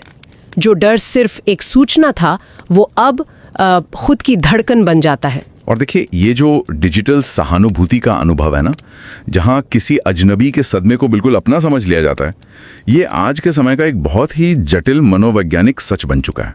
मतलब ये कोई साधारण बात नहीं है। सही कहा। जब इस तरह की भावना लाखों लोगों में एक साथ फैलती है, तो इसमें पूरे समाज और बड़े बड़े संस्थानों के काम करने के तरीके को हिला देने की ताकत होती है। लोग सिर्फ खबर पढ़ नहीं रहे होते, वे उस खबर को अपने भीतर महसूस कर रहे होते हैं। और यही हमारी आज की इस विस्तृत अकादमिक चर्चा का केंद्र है, विशेष रूप से उन नए शोधकर्ताओं के लिए जो अभी अपनी रिसर्च यात्रा शुरू करने वाले हैं। आज की चर्चा एक बेहद प्रासंगिक शोध पत्र के सारांश पर आधारित है, जिसका शीर्षक है scrolling through shock, proximity panic in emerging market polycrisis. जी, और इस शोध पत्र को अप्रैल 2026 में होने वाले contemporary issues in emerging markets conference, जिसे CIEMC 2.0 भी कहा जाता है, उसमें प्रस्तुति के लिए स्वीकृत किया गया है। बिल्कुल। और इस सम्मेलन की एक बहुत ही दिलचस्प बात यह है कि इसे Indian Institute of Management Bodhgaya और मॉस्को की People's Friendship University of Russia, जिसे RUDN कहा जाता है, उनके द्वारा संयुक्त रूप से आयोजित किया जा रहा है। हाँ, और रुडेन की स्थापना 1960 में हुई थी। ये मॉस्को में स्थित एक प्रमुख सार्वजनिक शोध विश्वविद्यालय है, जो पूरी दुनिया में अपने अंतर्राष्ट्रीय समुदाय और इंटरडिसिप्लिनरी शिक्षा के लिए काफ़ी प्रसिद्ध है। सही बात है। और इस पेपर के जो लेखक हैं मयूख मुखोपाध्याय, जो IIM इंदौर में एग्जीक्यूटिव डॉक्टोरल कैंडिडेट हैं, उन्होंने इस डिजिटल डर का बहुत ही सूक्ष्मता से विश्लेषण किया है। तो चलिए उसी सोशल मीडिया वाले दृश्य पर वापस लौटते हैं।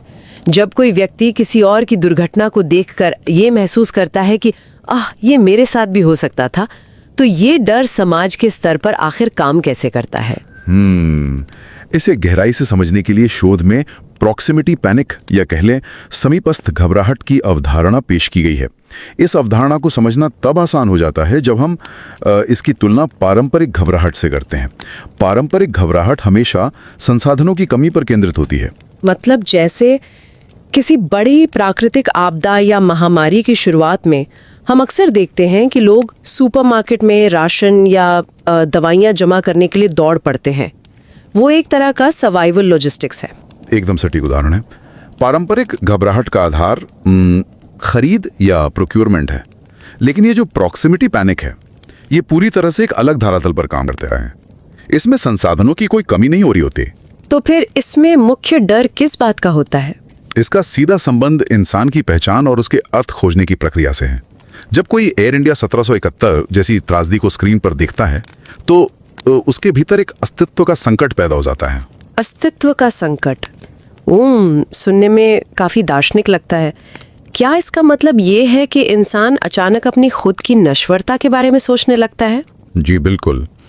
मनोविज्ञान में इसे टेरर मैनेजमेंट थियरी के नजरिए से समझाया गया है। यह थियरी बताती है कि हर इंसान के भीतर अवचेतन रूप से मृत्यु का डर बसा होता है। हम आम दिनों में इस डर को भूलकर जीते हैं क्योंकि हमने अपने चारों ओर सुरक्षा का एक मनोवैज्ञानिक कवच बना रखा होता है। हाँ, जैसे कि हमारी संस्थाएं, हमारी सरकारें और रोजमर्रा की व्यवस्थाएं, है ना? सही कहा।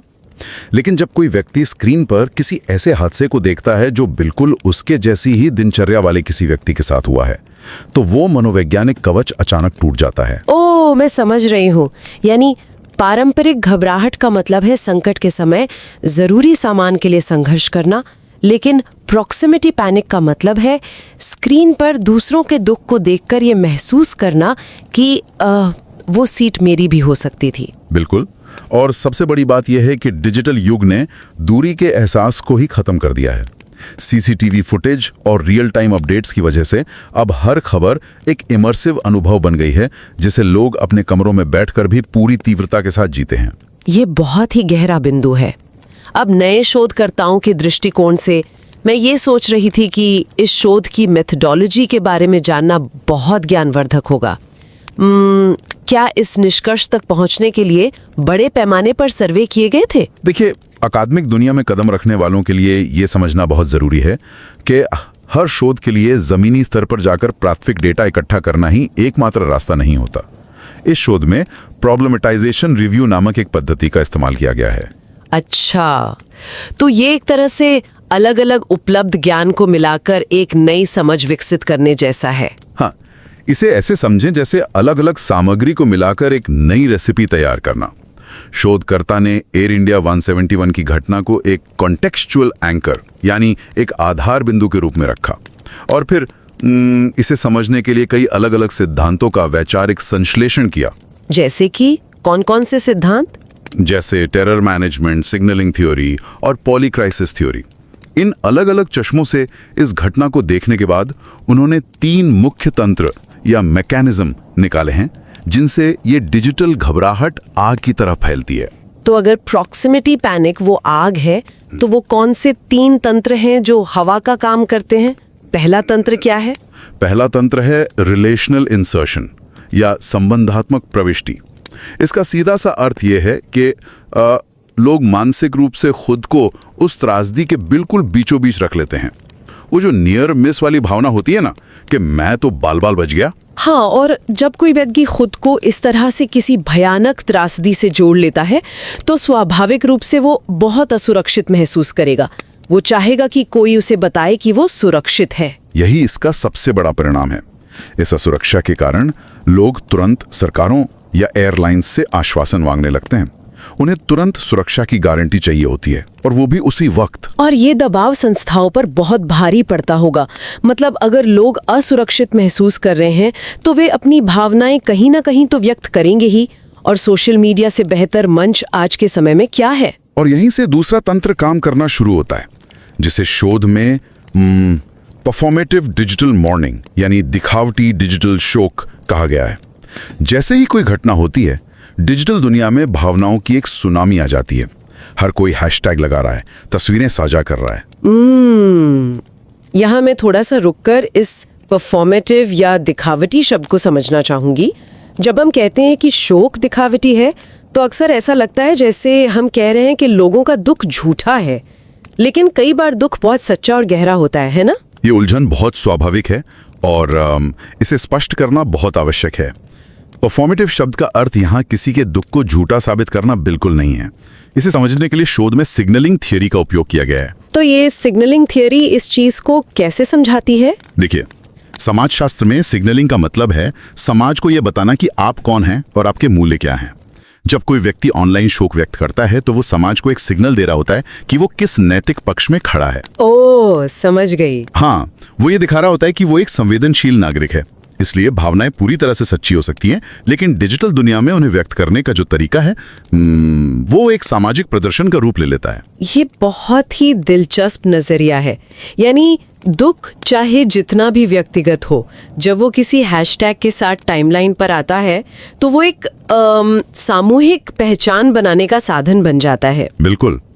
इससे समाज में एक तरह की एकजुटता तो दिखती है, लेकिन इसके साथ ही संस्थाओं के लिए एक भारी संकट भी खड़ा हो जाता है। वो कैसे? जब लाखों लोग एक साथ किसी मुद्दे पर अपनी भावनाएं व्यक्त कर रहे हों और जवाब मांग रहे हों, तो संस्थानों के पास सोचने और स्थिति की सही जांच करने का समय बिल्कुल खत्म हो जाता है। उन पर तुरंत कुछ कहने का दबाव इतना अधिक होता है कि कई बार वे जल्दबाजी में गलत कदम उठा लेते हैं। और शायद यही हालात और ज्यादा बिगड़ने लगते हैं, क्योंकि जब इतनी सारी भावनाएं और सूचनाएं एक साथ बह रही हों तो भ्रम की स्थिति पैदा होना तो तय है।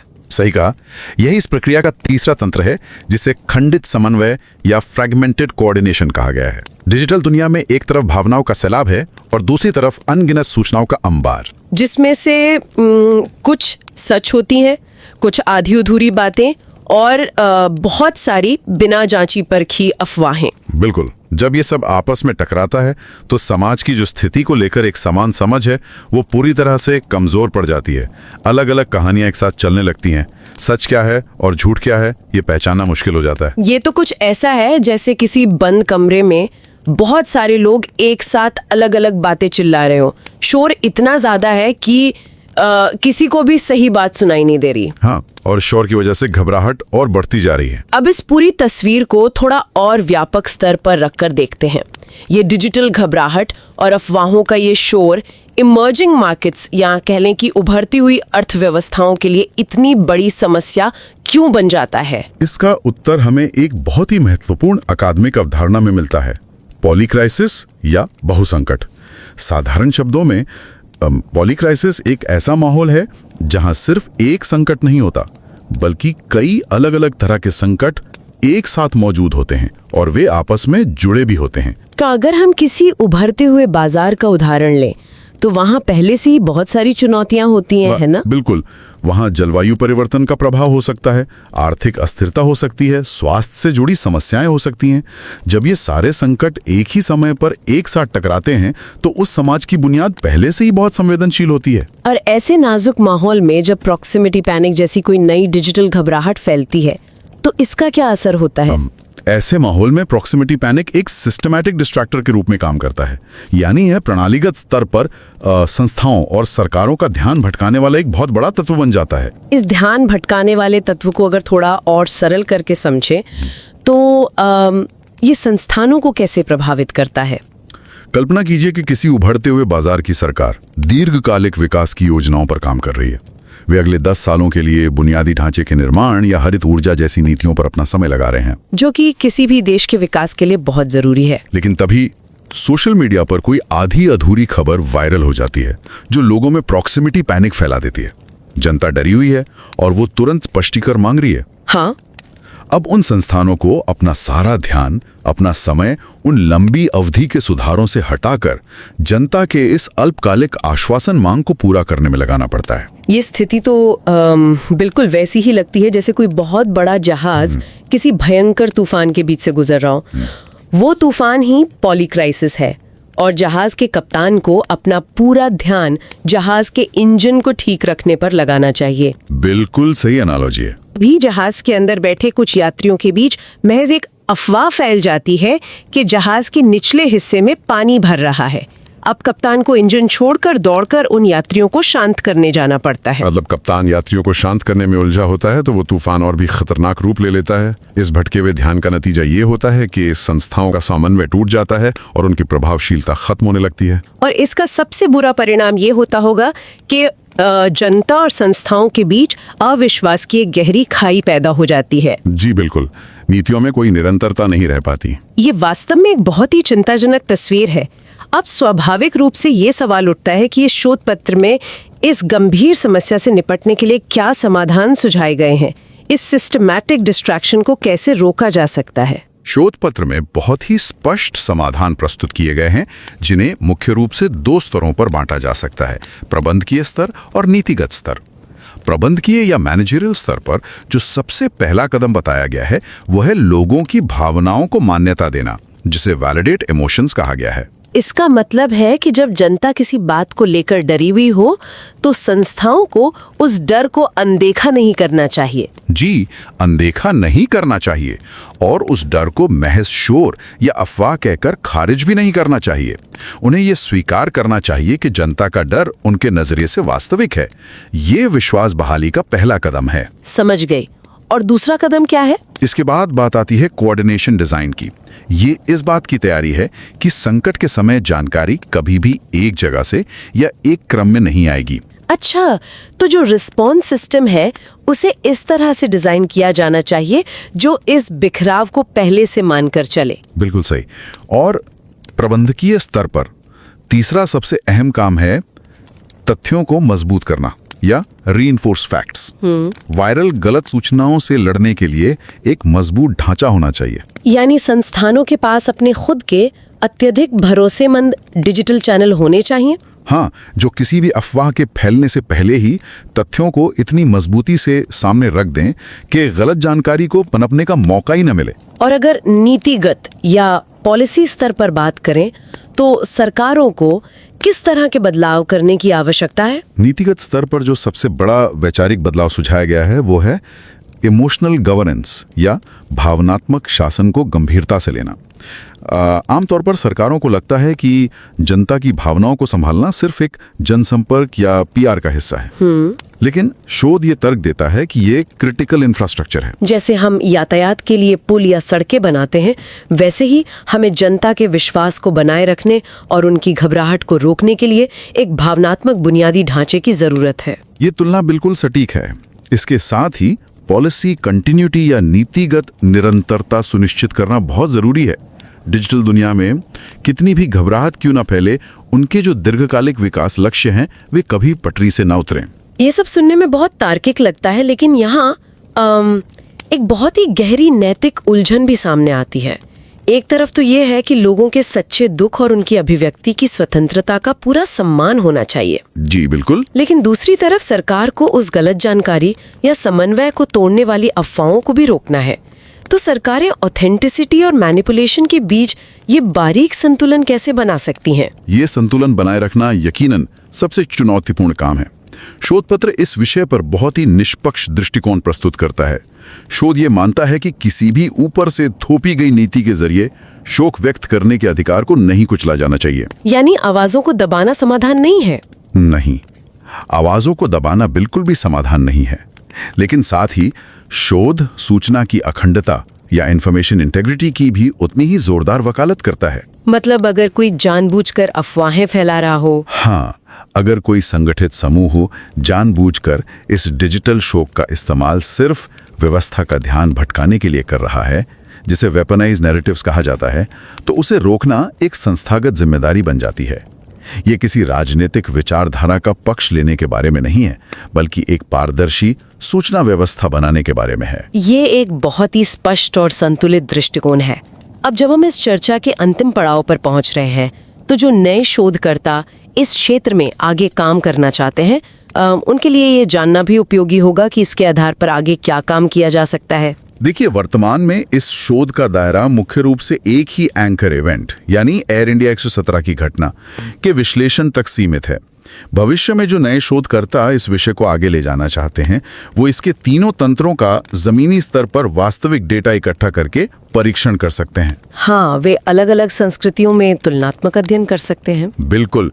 और एक और महत्वपूर्ण बात, ये शोध संयुक्त राष्ट्र के सतत विकास लक्ष्यों यानी SDGs से भी बहुत गहराई से जुड़ता है, विशेष रूप से SDG 9 जो लचीले बुनियादी ढांचे की बात करता है। और अगर संस्थाएं घबराहट से विचलित नहीं होंगी तो वे अपने बुनियादी ढांचे को सुरक्षित रख पाएंगी। सही कहा।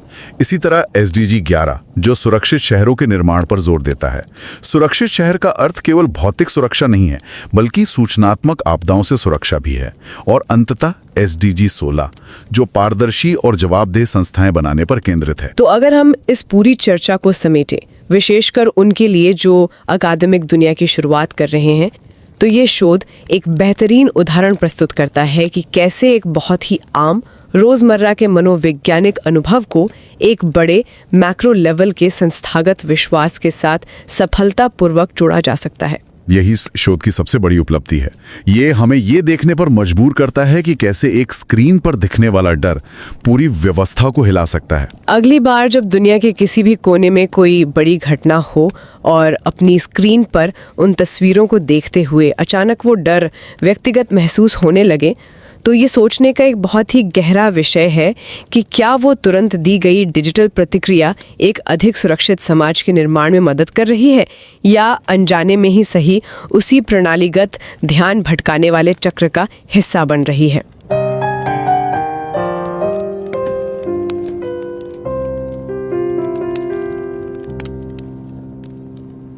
Вот типичная ситуация. Ну, просто самый обычный спокойный вечер. Человек сидит, телефон в руке, и это такое привычное, почти гипнотическое движение пальца по экрану. Да, машинальный скроллинг. Именно. Алгоритмическая лента лениво сменяет одну такую безупречную картинку за другой. Ну, там фотографии чьего-то отпуска, новости технологий, какие-то рекламные интеграции. Угу. И вдруг этот размеренный ритм просто резко обрывается. На экране появляются кадры.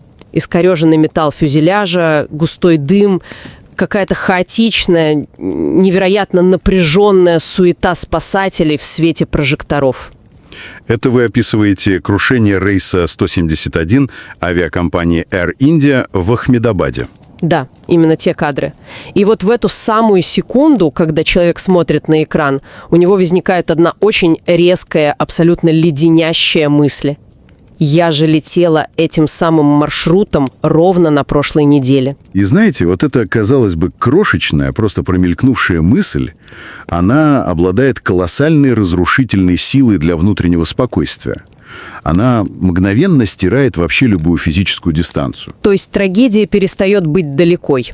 Абсолютно. Локальная трагедия, которая произошла, возможно, за сотни или даже тысячи километров от экрана смартфона, она за долю секунды трансформируется в глубоко личное, почти физически проживаемое цифровое событие. У человека возникает такое пронзительное, осязаемое чувство собственной уязвимости. Вся иллюзия безопасности просто рушится. Вот этот феномен, это ведь не просто какой-то случайный всплеск вечерней тревоги. Нет, далеко не случайный. Это сложнейший психологический механизм, который, собственно, и стал фундаментом для крайне серьезного академического обсуждения. Наш сегодняшний разговор – это детальный разбор и резюме реального научного доклада. Да, он носит название «Скроллинг сквозь шок. Паника близости в условиях полекризиса на развивающихся рынках». И мы специально выстроили этот анализ так, чтобы он стал очень комфортным и понятным стартом для тех, кто, возможно, только делает первые шаги в собственных научных исследованиях. Мы хотим просто разобрать саму механику того, как строятся и доказываются современные академические концепции. Без сложного жаргона. Угу. Это очень важно. Но стоит сразу обозначить формальный контекст появления этой работы. Этот доклад, автором которого является Маюх Мухападхияй, он исполнительный докторант Индийского института менеджмента в Индоре. Да. Так вот, этот доклад принят к презентации на конференции Contemporary Issues in Emerging Markets Conference, или сокращенно CEMC 2.0. Это мероприятие проводится совместно Индийским институтом менеджмента в Бодхи-Гае и Российским университетом дружбы народов. Это в апреле 2026 года. РУДН, да.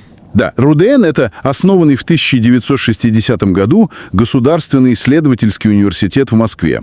Он исторически известен своим, широким международным сообществом и междисциплинарным подходом к образованию. И вот именно этот междисциплинарный подход, мне кажется, является ключом к пониманию того, как вообще работает наука. Согласен. Потому что, чтобы разобраться, как рождаются новые знания, очень полезно проследить, как исследователь берет какую-то старую, давно устоявшуюся терминологию и проверяет ее на прочность каким-то реальным событием. В данном случае реакции на это самое крушение рейса 171. Да, и если мы посмотрим исторически, то в классической социологии и экономике само понятие паники всегда трактовалось, весьма однозначно. Традиционное понимание паники действительно всегда было неразрывно связано с ресурсами, с инстинктом такого физического выживания. То есть это поведение, ориентированное на закупки. Именно. Классическая литература описывает это как реакцию на надвигающийся дефицит или катастрофу. Это вот та самая хрестоматийная картина, когда происходит массовая скупка товаров. Пустые полки супермаркетов, какие-то безумные очереди за топливом в условиях полной неопределенности. Люди пытаются обеспечить свою физическую безопасность через накопление. Совершенно верно. Но концепция, которую вводит автор этой статьи, вот эта самая паника близости или proximity panic, это нечто концептуально иное. Она ведь вообще не связана с ресурсами. Абсолютно. Она сфокусирована на человеческой идентичности, на поиске смысла и осознании собственной смертности вот в этом цифровом пространстве. Это, по сути, экзистенциальная паника. И что ею движет?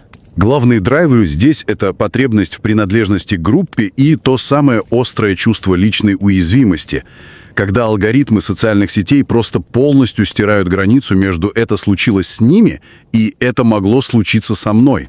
Знаете, если попробовать перевести эту академическую разницу в плоскость более таких бытовых образов, получается, традиционная паника – это когда человек видит прогноз о надвигающейся снежной буре и тут же бежит в магазин скупать все запасы хлеба и воды. Угу. Классика. А вот паника близости – это когда человек сидит в теплой, абсолютно безопасной комнате, но его начинает физически бить дрожь от холода просто потому, что он увидел фотографию страшной метели в интернете и узнал на ней улицу, по которой ходит каждый день. Отличная аналогия.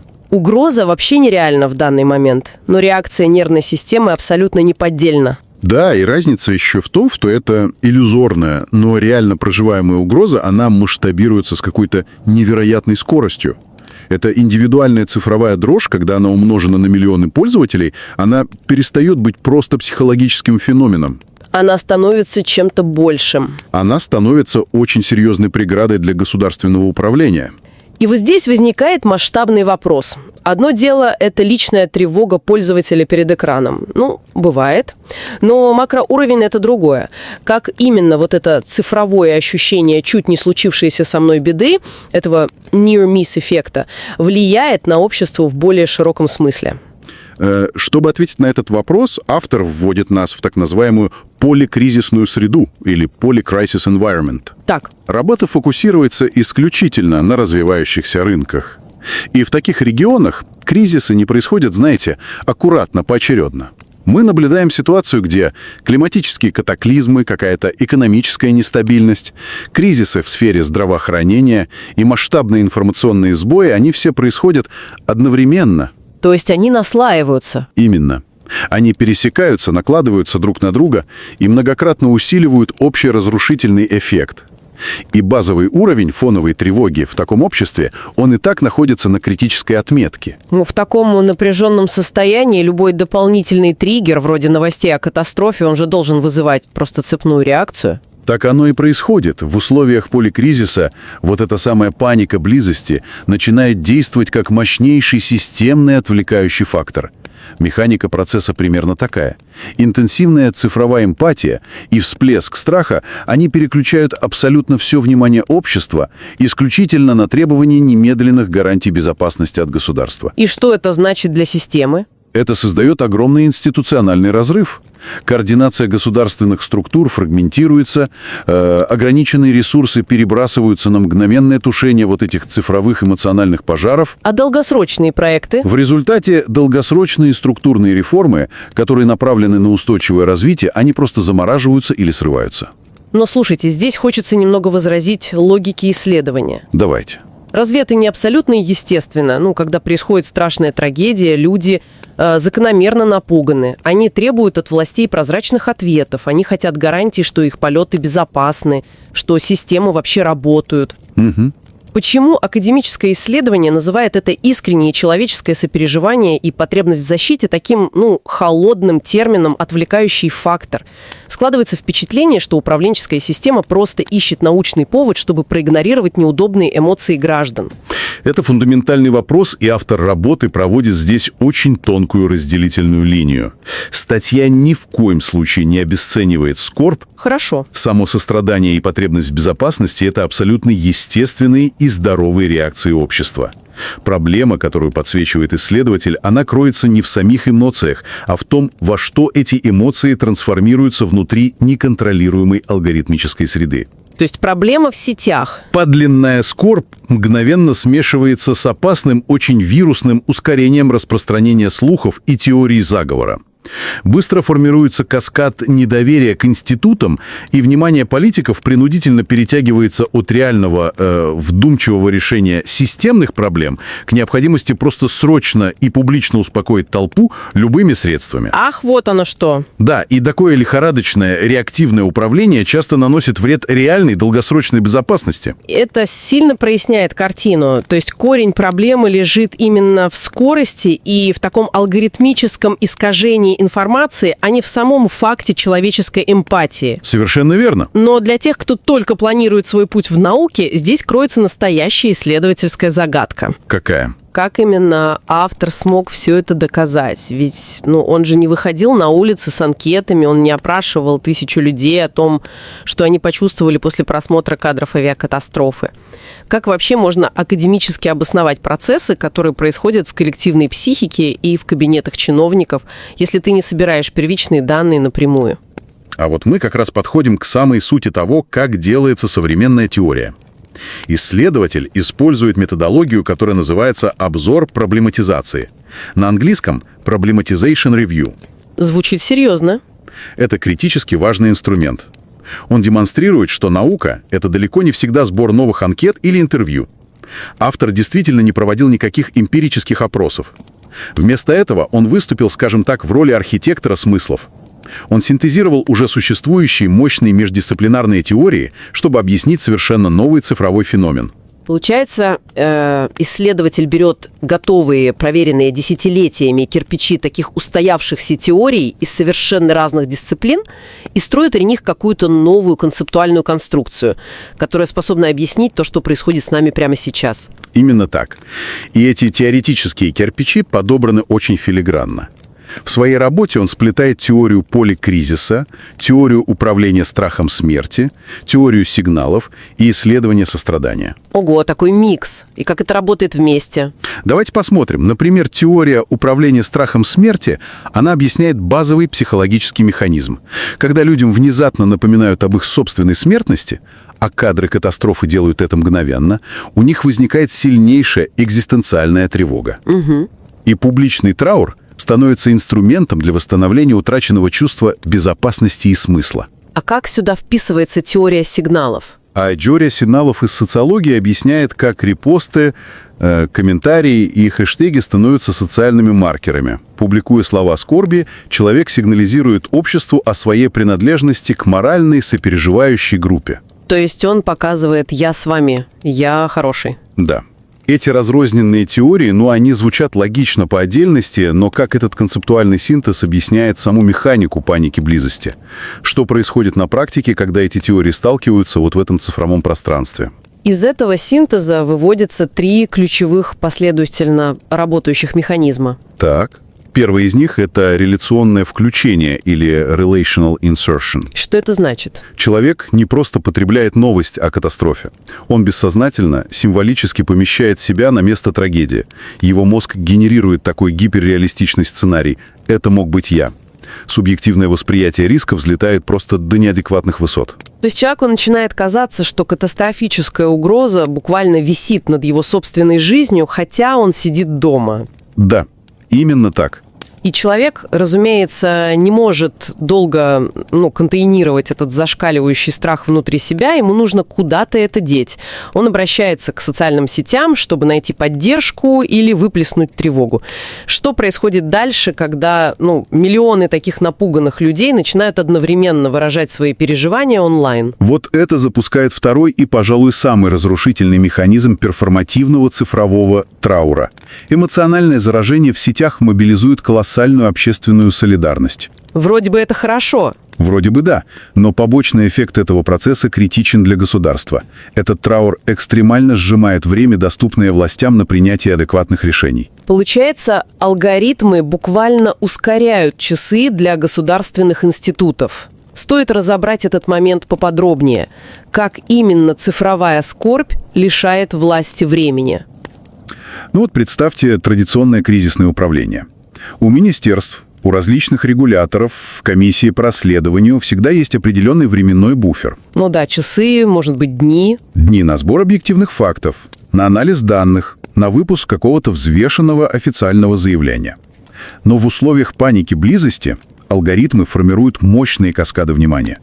Миллионы людей, охваченных тревогой, требуют ответа прямо сейчас. И если они молчат? Если государственные институты молчат хотя бы час, занимаясь тем же сбором фактов, цифровое общество мгновенно интерпретирует это молчание как некомпетентность. Или безразличие. Да, или вообще как попытку скрыть правду. Власти оказываются в ловушке. Они вынуждены реагировать не на установленные обстоятельства, а просто на громкость вирусных эмоций в трендах. Получается, алгоритмы социальных сетей начинают диктовать ритм работы государственных министерств? Именно. И это неизбежно перетекает в третий механизм – фрагментированная координация. Как она проявляется? Поскольку институциональная реакция запаздывает или выдается скомканной под давлением алгоритмической толпы, возникает информационный вакуум. А вакуум всегда чем-то заполняется. И он тут же заполняется вирусными эмоциями, какими-то непроверенными заявлениями псевдоэкспертов, откровенными фейками и теориями заговора. Единое объективное понимание ситуации рассыпается на осколки. Усилия по спасению и информированию просто вязнут в хаосе противоречивых друг другу нарративов. Слушайте, картина вырисовывается довольно пугающе. Системы управления просто не поспевают за скоростью коллективной эмпатии, которая усилена технологиями. Но хорошая академическая статья обычно не останавливается на констатации того, что все сломалось. Конечно. Какие практические управленческие решения предлагают, чтобы вернуть системе стабильность? Статья предлагает весьма четкий переход от анализа психологии к реформированию государственного управления.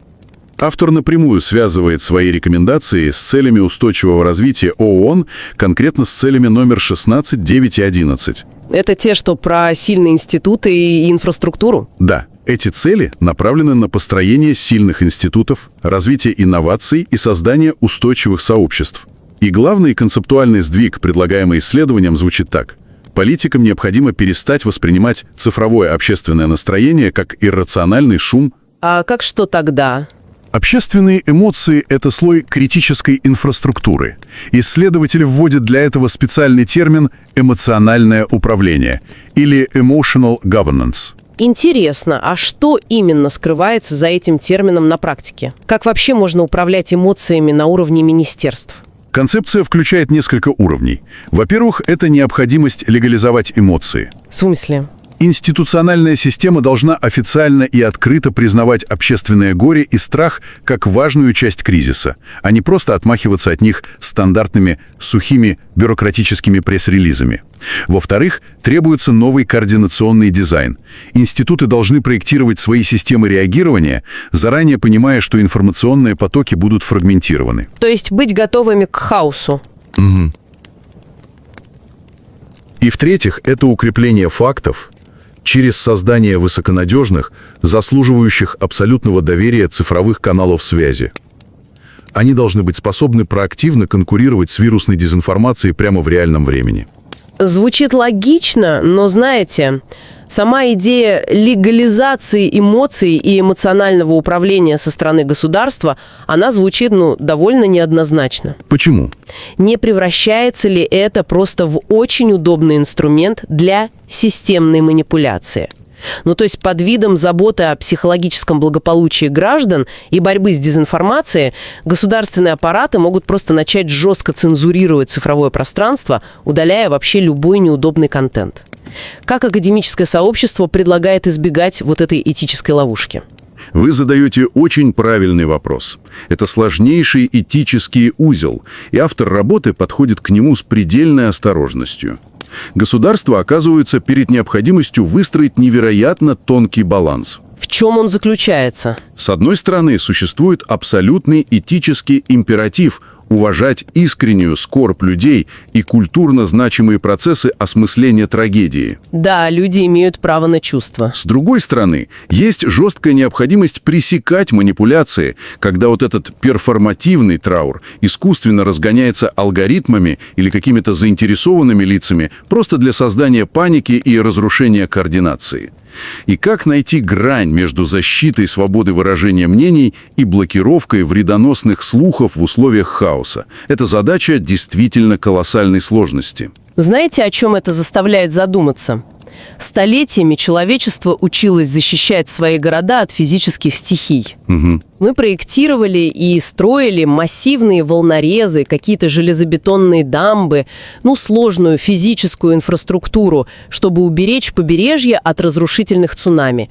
А логика этого исследования показывает, что в современных цифровых реалиях нам теперь требуются некие невидимые эмоциональные волнорезы. Очень красивая метафора. То есть некая архитектура доверия, которая не позволит государственным институтам рухнуть под ударом алгоритмического информационного цунами. Эта метафора невероятно точно отражает суть проблемы. И возведение вот таких цифровых волнорезов, структур, которые способны гасить панику, но не подавляя при этом свободу слова, это требует совершенно новых инженерных навыков в области социальной психологии, коммуникаций и цифровой этики. И для тех, кто только планирует свой путь в большой науке, эта статья выступает как прекрасная дорожная карта. Она очень наглядно демонстрирует, как, оттолкнувшись от анализа поведения пользователей после одного конкретного инцидента, исследователь может выйти на глобальное обобщение о природе государственного управления. Да, и как в любой качественной академической работе, здесь очень прозрачно обозначены ограничения. Какие именно? Текущее исследование сфокусировано на одном событии – крушении рейса Air India 171, и является концептуальным синтезом, не имеющим пока обширной эмпирической базы. Но это же не повод отбросить результаты. Абсолютно. Это не слабость, это точка входа для новых ученых. Автор сам указывает, что следующим закономерным шагом должно стать практическое кросс-культурное тестирование этих трех механизмов, то есть включение цифрового траура и фрагментации в совершенно разных странах с развивающейся экономикой. И, видимо, понадобятся новые метрики. Да, будет критически важно разработать новые количественные метрики, чтобы наука могла просто математически измерять способность различных государственных институтов к эффективному эмоциональному управлению.